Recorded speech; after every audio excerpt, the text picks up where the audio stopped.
So hello everyone.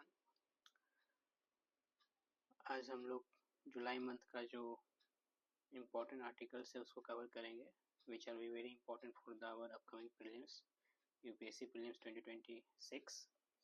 सो चलिए शुरू करते हैं। पहला हमारा आर्टिकल्स है articles on national emergency.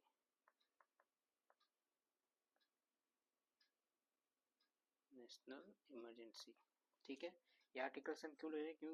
Because it is this article is very important because just it has completed 55 years, 50 years, ठीक है। 50 years हो गया है जब नेशनल इमरजेंसी इम्पोज हुआ था, ठीक है। तो प्रीलिम्स पॉइंट से हम कुछ इम्पोर्टेंट पॉइंट नोट डाउन कर सकते हैं। जो हमारा जो नेशनल इमरजेंसी है until now 3 times ये इम्पोज हुआ है। फर्स्ट टाइम इम्पोज हुआ था 1962 में, सेकेंड टाइम इट इम्पोज हुआ था 1971 में और थर्ड टाइम इट इम्पोज हुआ था 1975 में।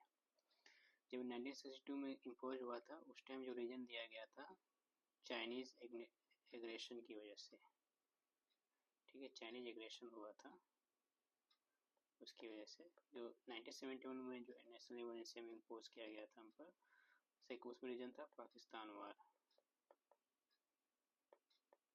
उस टाइम इंडिया और पाकिस्तान के बीच में वॉर था, उसकी वजह से नेशनल इमरजेंसी डिक्लेयर हुआ था। थर्ड हमारा डिक्लेयर हुआ था due to the internal disturbance, ठीक है। तो ये आपका क्वेश्चंस मैच द फॉलोइंग में पूछा जा सकता है, ठीक है। तो आप इसको इम्पोर्टेंट नोट डाउन कर सकते हैं। चलिए आगे देखते हैं कि व्हाट वाज द रीजन जब 1975 में जब नेशनल इमरजेंसी इम्पोज किया गया था उस टाइम रीजन क्या था, उसके रीजन्स क्या थे, ठीक है। तो इस रीजन्स को हम क्लासीफाई करते हैं। इसमें पहला जो रीजन था हमारा सोशल रीजन था, उसमें सोशल अनरेस्ट था बिकॉज जो एक मूवमेंट चल रहा था जेपी मूवमेंट हम लोग बोलते हैं, जेपी मूवमेंट जो कि lead by the Jayaprakash Narayan, ठीक है। It was the social movement, okay. Jayaprakash Narayan जो मूवमेंट था इनका जो मेन ऑब्जेक्टिव था कि they are questioning the legitimacy of Indira Gandhi rule, okay. The second reason was economic crisis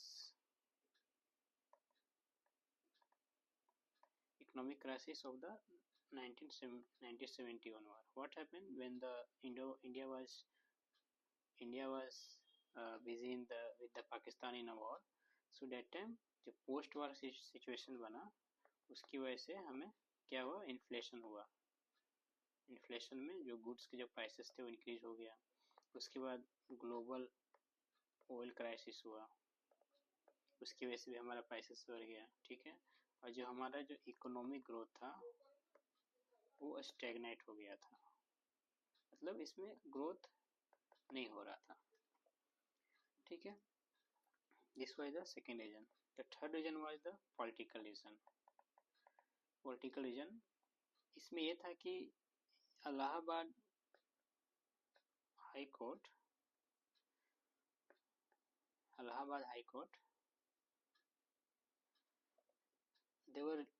वो लोग एक इलाहाबाद हाई कोर्ट ने एक जजमेंट दिया था, ठीक है। जजमेंट में ये था कि केस का हम लोग नाम नोट डाउन कर लेते हैं क्योंकि state of UP versus Rajnarayan. इसमें जो जजमेंट आया था कि जो इंदिरा गांधी जी का जो इलेक्शन हुआ था जो मतलब इलेक्ट हुई थी वहां से, उसको हाई कोर्ट इनवैलिडेट कर दिया, okay. It invalidated the elections, ठीक है। रीजन दिया गया कि मैल प्रैक्टिसेस इन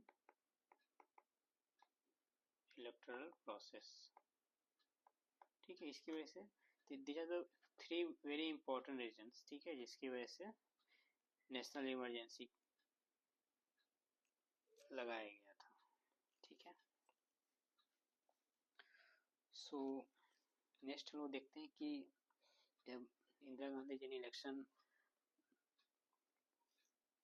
जब इम्पोज किए थे, तो इम्पोज डेट याद कर लेते हैं। ये हमारा हुआ था जून 25, 1975 और ये चला था हमारा मार्च 21, 1977 तक। ठीक है,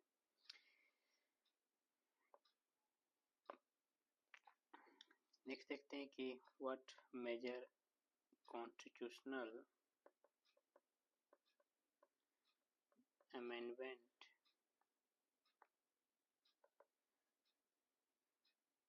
टुक प्लेस। जब नेशनल इमरजेंसी था उस टाइम क्या क्या कॉन्स्टिट्यूशनल अमेंडमेंट हुआ था। इसमें सबसे इम्पोर्टेंट जो कॉन्स्टिट्यूशनल अमेंडमेंट हुआ था वो था 38 कॉन्स्टिट्यूशनल अमेंडमेंट एक्ट 1975। ओके, इस कॉन्स्टिट्यूशनल अमेंडमेंट में किया गया था कि इसमें जो आर्टिकल्स हमारा 352, 356 और 360 को अमेंड किया गया। ठीक है, इसमें प्रोविजन ये किया गया कि जो जुडिशियल रिव्यू है,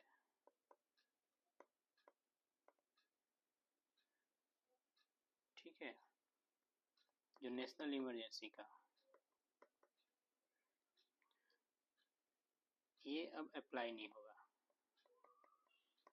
अप्लाई नहीं होगा मीन्स कि अब जो हाई कोर्ट या सुप्रीम कोर्ट है, जो सुप्रीम कोर्ट जनरली, ये अब जुडिशियल रिव्यू नहीं कर सकती एक नेशनल इमरजेंसी किस ग्राउंड में लाया गया है, कि ग्राउंड के बेसिस पे लगाया गया है, इट्स रैशनल और नॉट। ठीक है, प्रोसेस सही फॉलो किया गया कि नहीं। ठीक है, सो जुडिशियल रिव्यू अब सुप्रीम कोर्ट नहीं कर सकती है। इसमें प्रोविजन कराया गया कि आप जब नेशनल इमरजेंसी लग गया तो you don't have a power to review the national emergency. The second important constitutional amendment किया गया 39th constitutional amendment act 1975। It was also same years. इसमें क्या किया गया, क्योंकि लास्ट टाइम हमने देखा था कि यहाँ पे जो हुआ था, यहाँ पे क्या हुआ था, यहाँ पे हुआ था कि इंदिरा गांधी का इलेक्शन इनवैलिडेट हो गया था। अगर वो चुन के गई थी तो इलेक्शन ही इनवैलिडेट कर दिया गया था, मतलब उनका जो कैंडिडेचर ही रद्द हो गया। ठीक है, तो इसके लिए उन्होंने चेंजेस लाया। ठीक है, कि जो इलेक्शन डिस्प्यूट्स होगा, जो इलेक्शन डिस्प्यूट्स होगा related to office of president, vice president, prime ministers and speaker, ये बियॉन्ड जुडिशियल रिव्यू होगा। Beyond judicial review. ओके, मतलब हाई कोर्ट या supreme court election dispute president, vice president, prime minister, speaker से related होगा तो उसमें वो dispute को वो रिव्यू नहीं कर सकते। ठीक है, थर्ड इम्पोर्टेंट जो कॉन्स्टिट्यूशनल अमेंडमेंट किया गया जिसको बोलते हैं 42nd कॉन्स्टिट्यूशनल अमेंडमेंट एक्ट 1976 को। ठीक है, इसमें क्या किया गया कि जो हमारा directive principle of state policy है, इसको प्रेसिडेंस दिया गया फंडामेंटल राइट्स के ऊपर। ठीक है, अंडर 31C। इट मीन्स कि अगर आपको कोई जो डायरेक्टिव प्रिंसिपल आपको दिया गया है, अगर आप उसको आप अप्लाई करना चाहते हैं तो आप कुछ मॉडिफिकेशन करके आप उसको अप्लाई कर सकते हैं। वहाँ पे फंडामेंटल राइट्स वगैरह का प्रायोरिटी कम हो जाएगा। ठीक है, उसमें दूसरा उन्होंने किया कि कर्टेन कर दिया, curtain the power of supreme court and high court. ठीक है, उन्होंने क्या किया कि इसमें कहा गया कि जो सुप्रीम कोर्ट है ये रिव्यू नहीं कर सकती है constitutional validity of state laws. फिर इसमें हाई कोर्ट के लिए कहा गया कि ये भी रिव्यू नहीं कर सकती है constitutional validity of central law. ठीक है, ये सब कुछ इम्प्लीमेंट किया गया। थर्ड, इसमें जो अमेंडमेंट किया गया इसके थ्रू, ये पार्लियामेंट का जो ड्यूरेशन था, जो टर्म होता है, उसको 5 ईयर टू 6 ईयर बढ़ा दिया गया। ठीक है, फिर उसके बाद फिर power to amend constitution made unchecked, मतलब आप जितना चाहते हैं उतना आप कॉन्स्टिट्यूशन को अमेंड कर सकते हैं। ठीक है, ये कुछ इम्पोर्टेंस है जो मेजर कॉन्स्टिट्यूशनल अमेंडमेंट किया गया था नेशनल इमरजेंसी के ड्यूरेशन में। ठीक है, जब नेशनल इमरजेंसी खत्म हो गया, ठीक है, तो उसके बाद एक कमीशन बैठाया गया। ठीक है, इसको हम बोलते हैं Shah commission.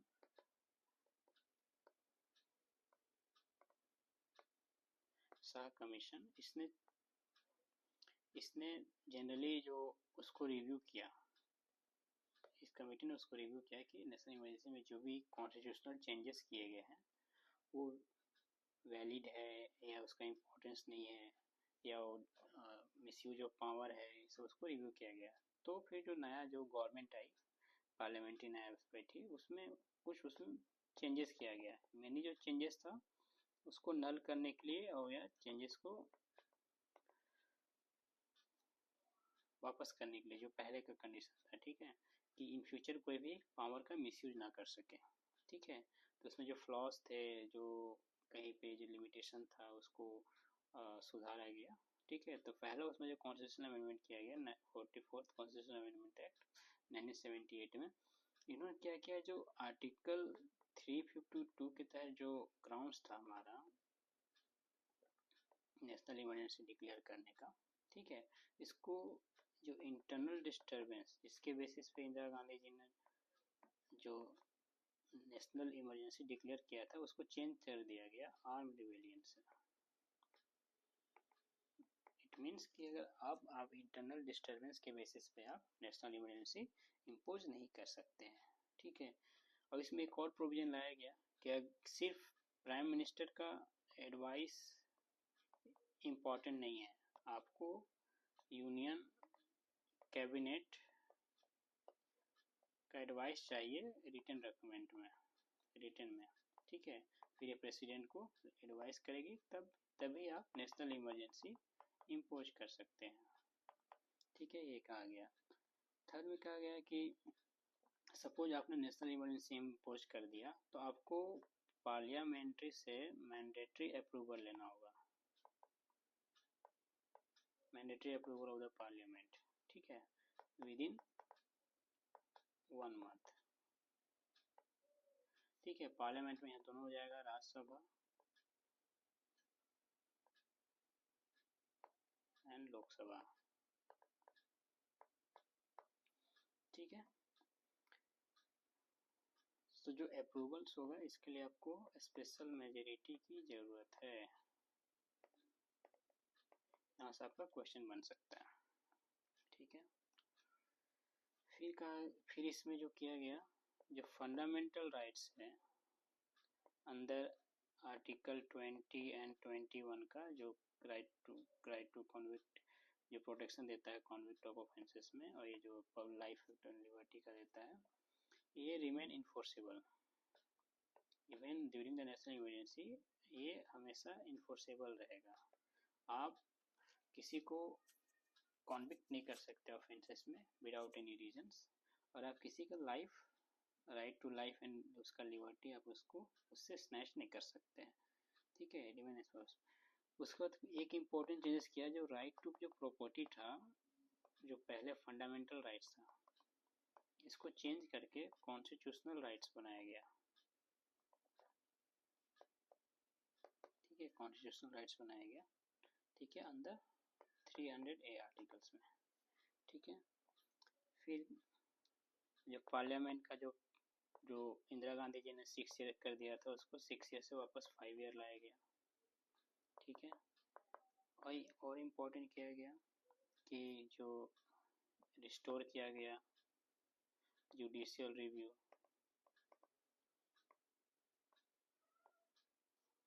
review in the election dispute of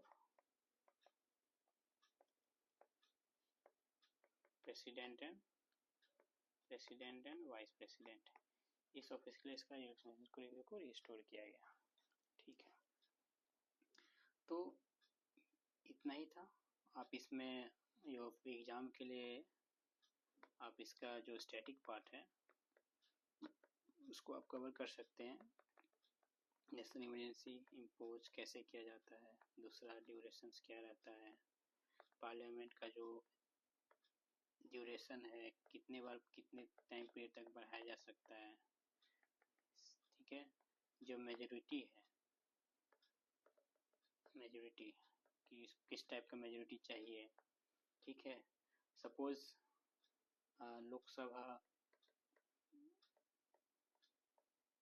Lok Sabha national emergency declare की पर ये डिसॉल्व हो गई। ठीक है, तो उस केस में what will happen to proclamation. ठीक है, एंड आप कर सकते हैं कि हाउ टू एंड या टर्मिनेट नेशनल इमरजेंसी प्रोक्लेमेशन। कुछ इंपॉर्टेंट पॉइंट्स है, आप इसको कवर कर सकते हैं जिससे आपको एग्जाम में क्वेश्चन आ सकता है, क्वेश्चन बन सकता है। ठीक है, चलिए नेक्स्ट टॉपिक हम लोग देखते हैं। नेक्स्ट टॉपिक हमारा हो जाएगा, सेकेंड है हमारा पर्सनल राइट्स। पर्सनल राइट्स ये न्यूज़ में क्यों था कि अभी जो सदगुरु का जो वॉइस वगैरह लोग यूज करके क्लोन करके यूजिंग एआई ये लोग वीडियोस वगैरह बना देते हैं। ठीक है, तो इस पे दिल्ली हाई कोर्ट का जजमेंट आया कि misuse of the Delhi high court का जजमेंट आया, इन्होंने कंसर्न भी रेज किया कि misuse of AI tool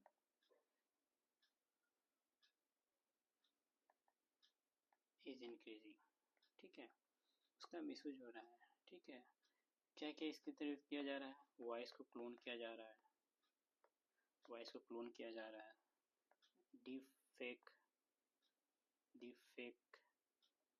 generate किया जा रहा है, डीप फेक जनरेट वीडियो किया जा रहा है, पर्सनालिटी राइट्स को वायलेट किया जा रहा है। ठीक है, इससे क्या हो रहा है, इससे क्या हो रहा है कि थ्रेट हो रहा है ना। थ्रेट किसका, जो पर्सन है, पर्सन ए एंड बी, इसका क्या हो रहा है, इसका प्राइवेसी थ्रेट हो रहा है। ठीक है, रेपुटेशन थ्रेट हो रहा है।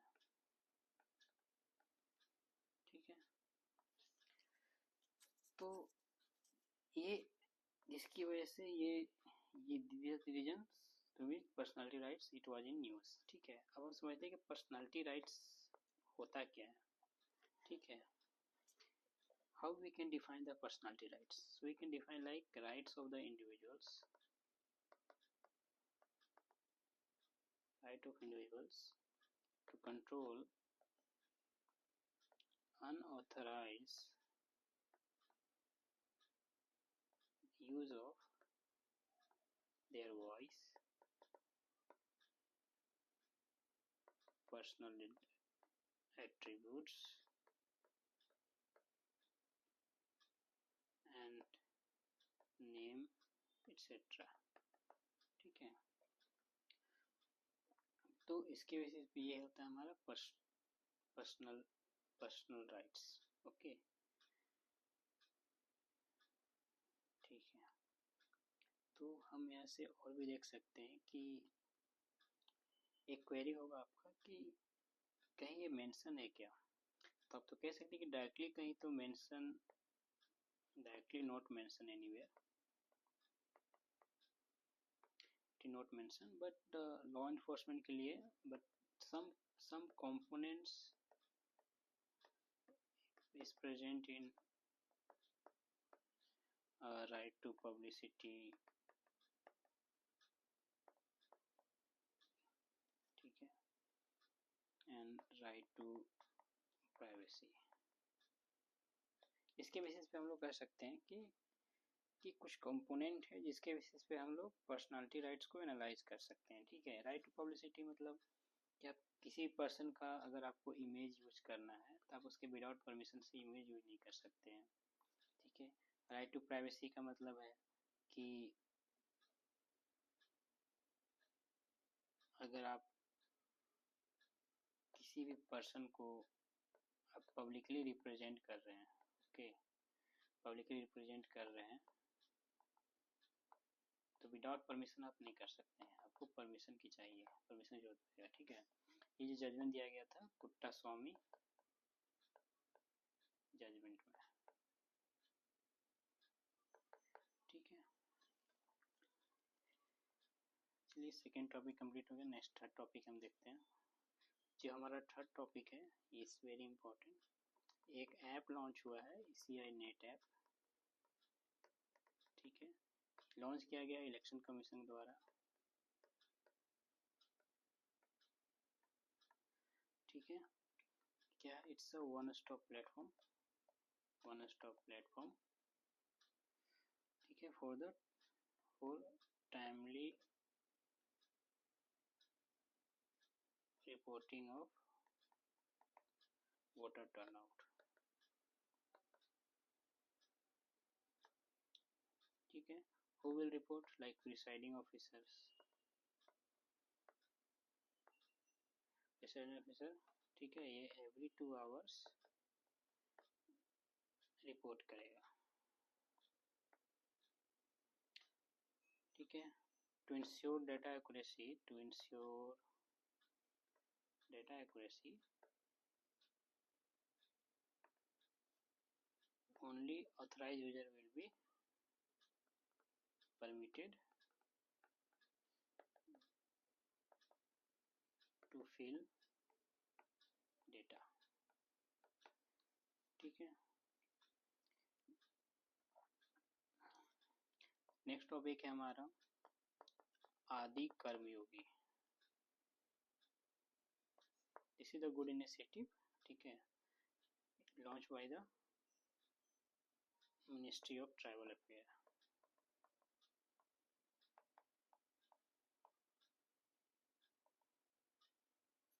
ओके, इसका जो मेन ऑब्जेक्टिव है कि like they wanted to build cadre of highly motivated officers and change maker dedicated at grassroots level। ठीक है, टारगेट इनका है 1 लाख ट्राइबल विलेज या हैबिटेशन। ठीक है, नेक्स्ट टॉपिक देखते हैं हम, टॉपिक नंबर 5। इसमें जो न्यूज़ में है quality council of India. News में है क्यों? क्योंकि रिसेंटली मिनिस्ट्री ऑफ कॉमर्स ने इसको लॉन्च किया है। ठीक है, ऑन वर्ल्ड एक्रीडेशन डे पे, जो कि 9 जून को सेलिब्रेट किया जाता है। ठीक है, तो इसलिए है क्या, एक नेशनल बॉडी है, नेशनल बॉडी ऑफ एक्रीडेशन। ठीक है, and this is the non-profit organization.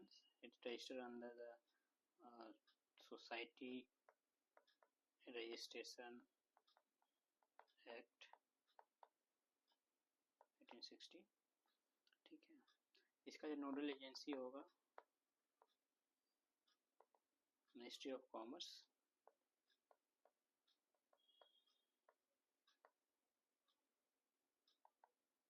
ठीक है, इसका चेयरमैन है, चेयरमैन का जो अपॉइंटमेंट होगा by prime ministers on the इसको एक कमेटी रिकमेंड करेगी, सेक्शन कमेटी रिकमेंड करेगी, ठीक है। जब कमेटी में क्या होगा, ठीक है, recommended by the mistake sorry हो गया, appointed by the PM on the recommendation of industry, okay, ठीक है। एक और क्वेश्चन है कि जो आप यहाँ से प्रीलिम्स में आपसे क्वेश्चन पूछा जा सकता है कि जो वर्ल्ड एग्रीडेशन डे है ना, ये जो इनिशिएटिव है, आप इसको माइंड में रख सकते हैं, जो इनिशिएटिव है ये हमारा international laboratory accreditation cooperations ILAC and IAF के कंबाइंड एफर्ट से इनिशिएटिव लिया गया है, इंटरनेशनल एक्रीडेशन फोरम, ठीक है। नेक्स्ट हमारा टॉपिक है नार्को टेस्ट। नार्को टेस्ट क्या है? This is the interrogation method. इसमें क्या किया जाता है कि जो सोडियम पेंटोथल है ना, इसको इंजेक्ट किया जाता है, ठीक है, ये ड्रग्स है, ये इंजेक्ट किया जाता है विक्टिम्स, जो कॉन्विक्ट होता है, सॉरी विक्टिम्स नॉट कॉन्विक्ट, ठीक है, इसको कह सकते हो ऑफेंडर्स। इसमें इसको इंजेक्ट किया जाता है कंट्रोल इंजेक्शन किया जाता है। क्यों? क्योंकि जब उसको इंटीग्रेट किया जाएगा ना, तो उसका जो रीजनिंग पावर है उसको सप्रेस किया जाए,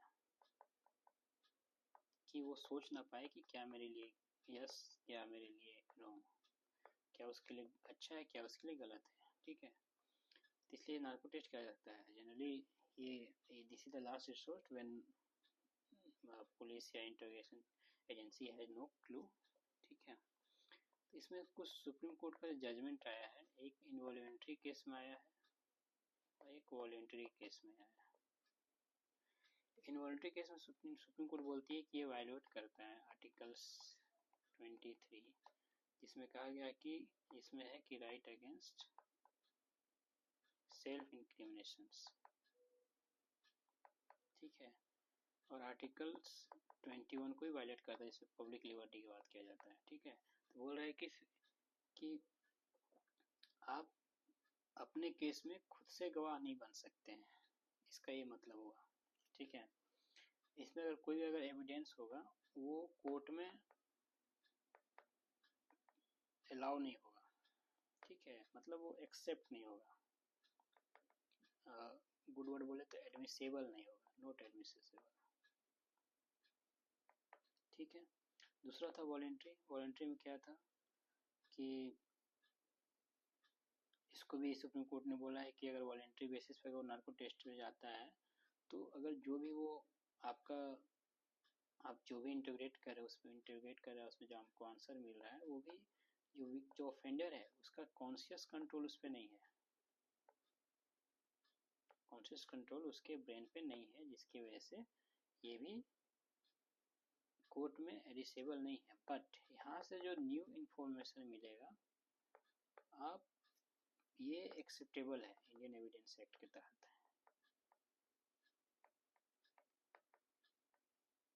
ठीक है। और एक इम्पॉर्टेंट क्वेश्चन यहाँ से प्रीलिम्स में क्वेश्चन बन सकता है कि जो नार्को टेस्ट है ना, आपको जाना है या नहीं जाना है, ये कोई एब्सोल्यूट नहीं है, it's not absolute right. In case if the crime is very dangerous, there is no clue, then वहाँ आप नार्को टेस्ट जा सकते हैं इवन आफ्टर योर पोजिंग, ठीक है। सो इस सेशन में हम लोग जून का जो करंट अफेयर था पॉलिटी रिलेटेड, जो जनरली विजन आइस में कवर होता है, उसको हमने कवर कर लिया। नेक्स्ट में हम